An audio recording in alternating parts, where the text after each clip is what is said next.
o mais velho servirá ao mais novo. Aí a pergunta aqui é, Deus ele escolheu Jacó desde o nascimento? Ou seja, existe um favoritismo? Porque, cara, assim, a gente tem várias possibilidades, existe a questão do livre-arbítrio e tudo mais, mas, cara, já era muito claro, já tinha aqui uma profecia sobre o irmão mais novo ser esse irmão que iria talvez ocupar esse espaço. Então, já era sabido disso, Deus tinha escolhido já Jacó, tinha um favoritismo, não tinha o que pudesse ser feito. Por que que Deus escolheu ele? Por que fazer dessa forma? Talvez perguntas que você não tem exatamente a resposta, mas, cara, Deus já tinha escolhido Jacó. Sim, devemos responder isso em dois níveis que não são contraditórios. Letra A. Escolha não significa necessariamente favoritismo. É que na nossa cultura, a escolha é um favoritismo. Vamos supor que você tenha você está lá, a Sofia e a Eloá. São as duas filhas. Aí você percebe, quando elas estiverem maiores, já adultas, que a Sofia é mais do fazer mesmo, de pegar e fazer e tudo. A Eloá já tem uma mente mais administrativa, ela é mais calculista, ela mexe melhor com dinheiro. A Sofia já é criativa, aquela coisa toda, gosta de... Você sabe que se você colocar a Sofia para administrar, não vai dar certo. Porque ela é muito criativa, a mente dela não é para isso. Aí você pega e escolhe a Eloá para ser a CEO e a Sofia para um outro cargo que está mais condizente com ela. Alguém olhando de fora assim, puxa vida, ele botou uma como CEO e a outra não. Você escolheu de acordo com a capacidade que você via em cada uma delas.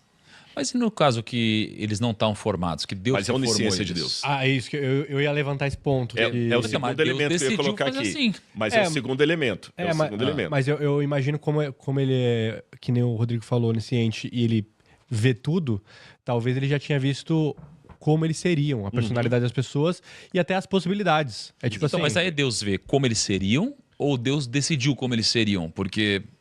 né?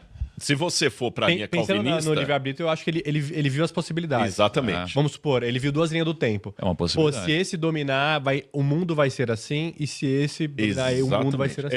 Eu concordo com isso aí. Eu É acho o segundo elemento que eu falei. Eu lembro que eu falei assim, eu vou responder em dois níveis, eles não são contraditórios. Um deles é, frisando para deixar claro para quem está assistindo a gente, eleição não é favoritismo.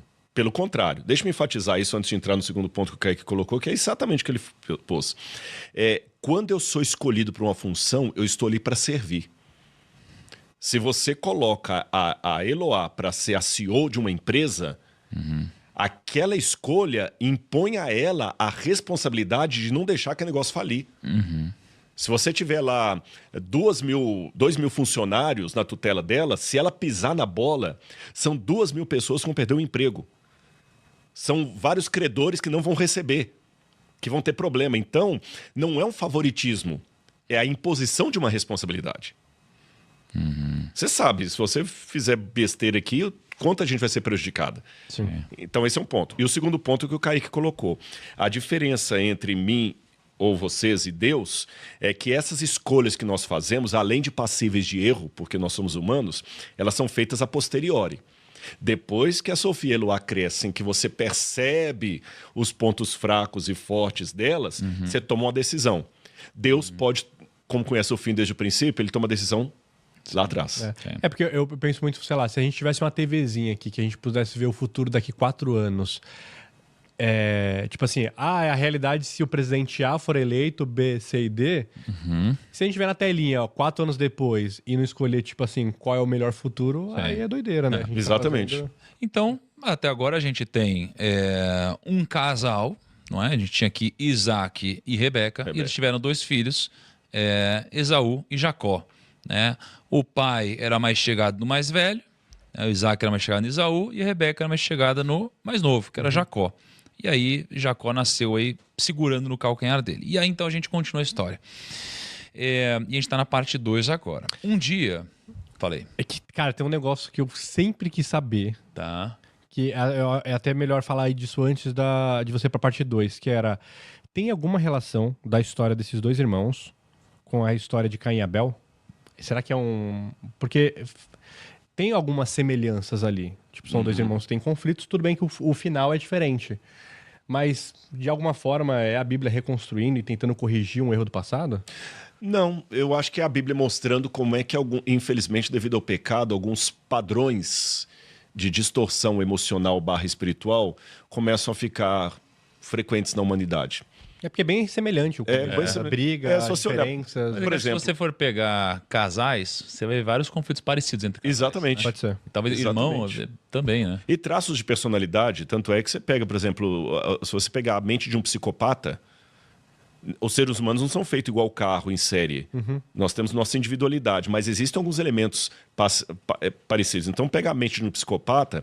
Por que o psicólogo hoje fala assim, esse camarada é um narcisista, ele é um psicopata, ele é isso, ele é aquilo?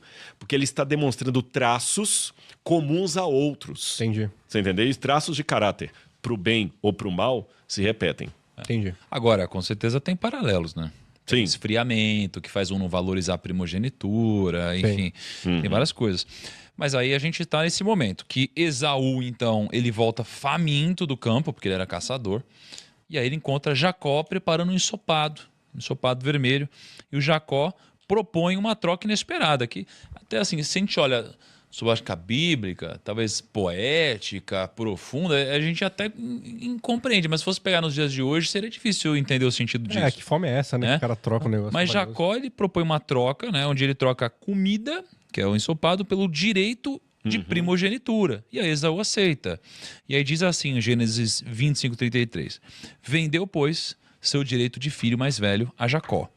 Rodrigo, conta primeiro pra gente um pouquinho dessa história, como que foi esse momento, e aí depois ajuda a gente a interpretar qual que é a profundidade dessa passagem. É, porque eu achei meio loucura. Tipo, eu chegar pra você e falar assim... Toma essa sopa. Não, eu falei assim, bro, comprei um japonês aqui, mas você vai ter que me dar o cargo de CEO aqui na empresa. Não, mas não é nem isso. Seria mais intangível. É tipo, toma aqui essa sopa e aí você me dá o cargo de irmão mais velho. Pô, tá bom. Sim. Mas você não é irmão mais velho? Não, mas eu posso falar que eu sou. É meio... Sim, né? sim. Tem uma profundidade, que é o que o Rodrigo vai trazer. Existe uma ironia na maneira como o texto coloca, que a gente só vai entender a ironia pegando a cultura do Oriente Médio. Tá. Entendamos o seguinte, hoje, nossos contratos precisam de firma reconhecida, assinatura, Sim. cartório e tudo mais. Nesse passado, os contratos eram feitos muito por oralidade. Eles eram uma sociedade mais oral do que documental. Então, eu não preciso assinar um documento necessariamente. Se eu declarar de público perante testemunhas e munido de, letra A, sacrifício, testemunhas, palavra oral pronunciada e refeição, o contrato está feito. Há vários casos bíblicos de contratos que foram feitos numa refeição. Vários. Sempre a refeição fazia parte. E não só bíblica. Se eu pegar as tabuinhas de Nuzi, que são povos que viviam naquela época, textos legais dos hititas, ugaríticos, Nuzi e outros grupos da época, a gente vai ver que sempre tinha esse costume de refeição. Sacrifício, refeição, oralidade perante testemunha.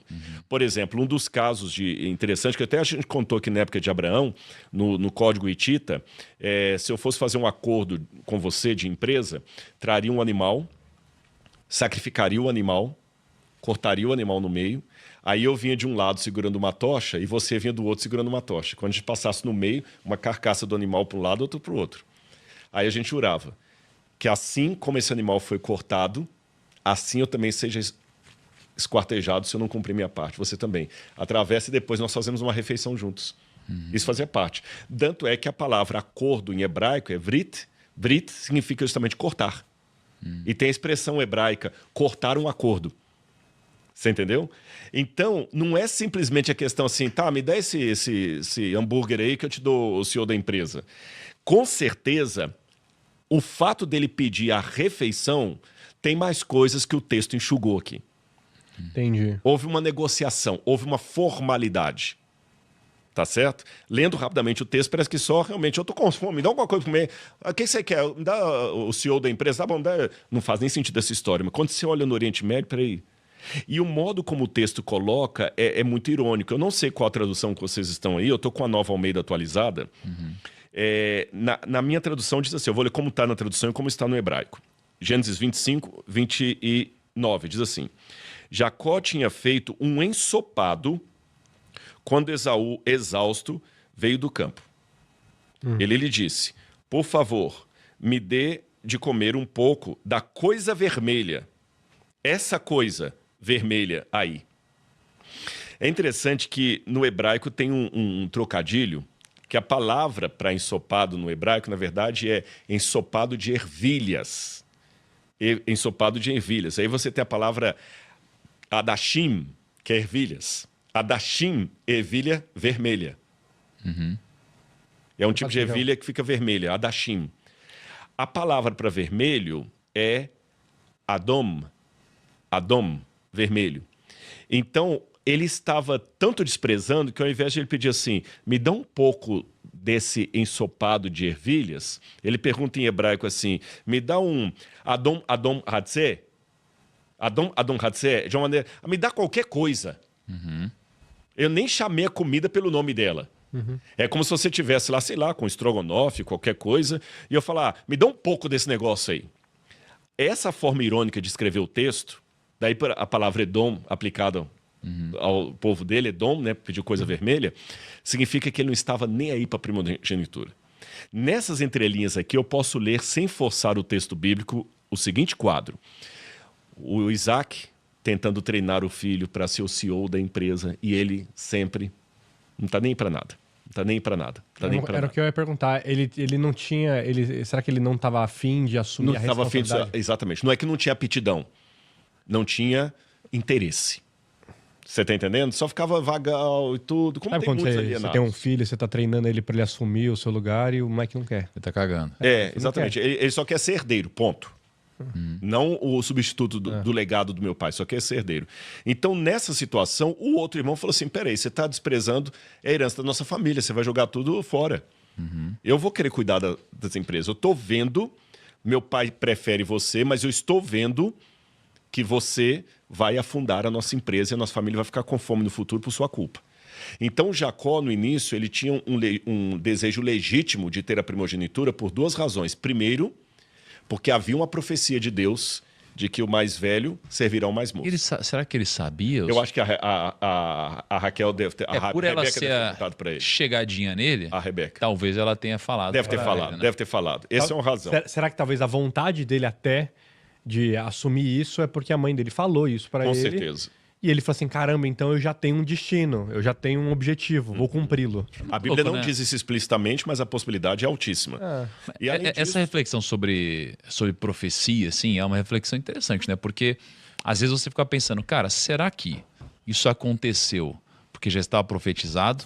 Ou será que pelo fato de estar profetizado eu acabei buscando isso, né? É interessante isso aí mesmo. eu acho que as coisas não são excludentes.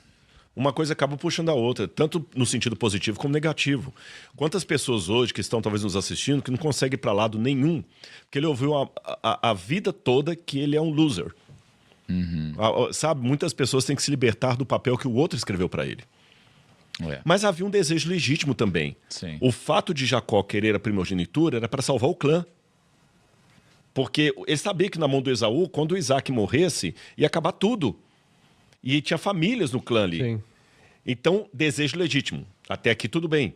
Onde veio o problema? Quando ele começa a querer agir no lugar de Deus. Então, mesmo direitos legítimos, mesmo intenções legítimas e bem-vindas, quando feitas de maneira errada, contrária aos princípios de Deus, não dá bem. Você está entendendo? Não dá bem. Por exemplo, quando Eva desejou ser igual a Deus, ali, vou falar uma coisa, vai assustar. Onde é que estava o problema daquele desejo? Eva já tinha sido criada à imagem e semelhança de Deus. O desejo de querer parecer com Deus não é errado. Tanto é que Jesus na Bíblia fala, sejam perfeitos como perfeito é o vosso Pai que está no céu. Eu quero ser semelhante a Deus. Eu quero ser perfeito como perfeito é meu Pai que está no céu. Eu quero ter a imagem de Deus em mim. Isso é legítimo. Se isso é legítimo, onde está o pecado de Eva quando ela desejou ser igual a Deus e atendeu ao convite da serpente?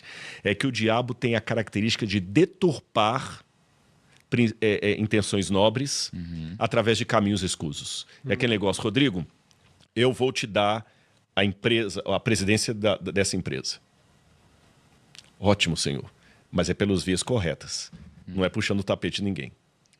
E ele tentou depois puxando o tapete do irmão. Ele aproveitou aquela fraqueza.